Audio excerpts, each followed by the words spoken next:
સ્થાનિક સ્વરાજની ચૂંટણીને લઈને ભાજપની તૈયારીઓ તેજ બની.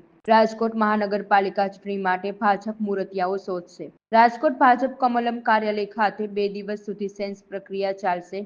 વિધાનસભા વાઇઝ સેન્સ પ્રક્રિયા હાથ ધરવામાં આવશે. આજે 12 વોર્ડ માટે સેન્સ લેવામાં આવશે. આવતીકાલે બાકીના 6 વોર્ડની સેન્સ પ્રક્રિયા હાથ ધરવામાં આવશે. રાજકોટ પૂર્વ વિધાનસભાના વોર્ડ નંબર 4, 5, 6 અને 15 સેન્સ લેવામાં આવશે. પશ્ચિમ વિધાનસભાના વોર્ડ નંબર 1, 2, 3 અને 8 સેન્સ લેવામાં આવશે. દક્ષિણ વિધાનસભાના વોર્ડ નંબર 7, 13, 14 અને 17 માટે સેન્સ લેવામાં આવશે. બાકીના રહી ગયેલ 6 વોર્ડ માટે આવતીકાલે સેન્સ પ્રક્રિયા હાથ ધરવામાં આવશે. ભારતીય જનતા પાર્ટી એ વિશ્વની સૌથી વધુ સભ્ય સંખ્યા ધરાવતી રાજકીય પાર્ટી છે અને પંચનિષ્ઠા ઉપર ચાલતી શિસ્તબદ્ધ પાર્ટી છે.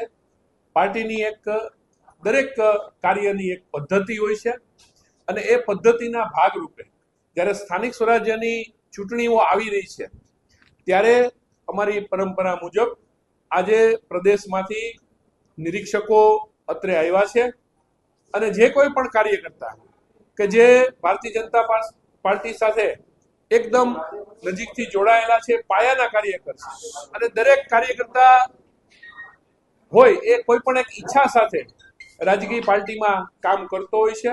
એના ભાગરૂપે એને મહાનગરપાલિકાની જે ચૂંટણી આવી રહી છે એમાં ચૂંટણી લડવા માટે પોતાની ઉમેદવારીની પ્રક્રિયા માટેની સેન્સ લેવાની પ્રક્રિયા આજે થઈ રહી છે. ત્યારે રાજકોટ ભારતીય જનતા પાર્ટીના કાર્યકર્તાઓમાં ખૂબ ઉત્સાહ છે. બધા કાર્યકર્તાઓ શિસ્તબદ્ધ રીતે અહીંયા કાર્યાલય ઉપર અમે આ વ્યવસ્થા કરી છે અને કાર્યાલય ઉપર 3 ઝોનમાં આ પ્રક્રિયા થશે. 3 ઝોનમાં અમે આપણા 18 વોર્ડ છે એના ભાગ પાડેલા છે અને એ મુજબ જે કાર્યકર્તાનો જે વોર્ડ હશે એ ઝોનમાં જઈ અને એ પોતાનો બાયોડેટા વગેરે વાત કરી અને પોતાની રજૂઆત કરી શકશે. અત્યારે હમણાં 10:30 વાગ્યાથી આ પ્રક્રિયા ચાલુ થશે, જે 2 દિવસ સુધી એટલે કે આજે આખો દિવસ અને કાલે એ રીતે ચાલુ રહેવાની છે અને દરેક કાર્યકર્તાને શાંતિપૂર્વક સાંભળવાની એક તક આપવામાં આવશે.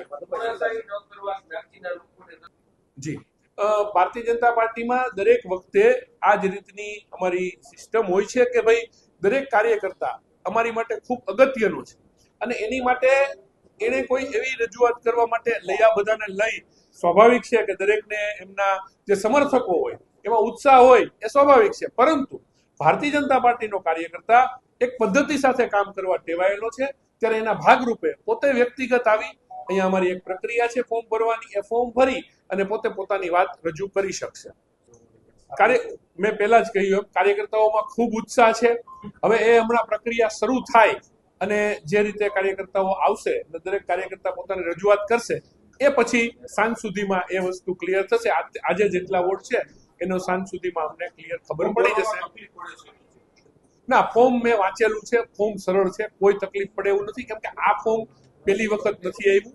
આ ફોર્મ અમારી પ્રક્રિયાનો એક ભાગ છે અને તકલીફ પડે એવું નથી. અમારા કાર્યકર્તાઓ, સિનિયર કાર્યકર્તાઓ અને કાર્યાલયનો સ્ટાફ આની મદદ માટે નીચે અમે વ્યવસ્થા રાખેલી છે. પસંદગી માટેના ક્રાઇટેરિયા અમારું પાર્લામેન્ટરી બોર્ડ અને અમારું પ્રદેશનું શીર્ષસ્થ નેતૃત્વ નક્કી કરતું હોય છે કે જે તે સમયે એ અમને માહિતી આપશે અથવા તો એ લોકો એ રીતે નિર્ણય લેશે. હાલ એવી કોઈ અમને સૂચના નથી એટલે અત્યારે તમામ કાર્યકર્તાઓ ફોર્મ ભરી શકશે.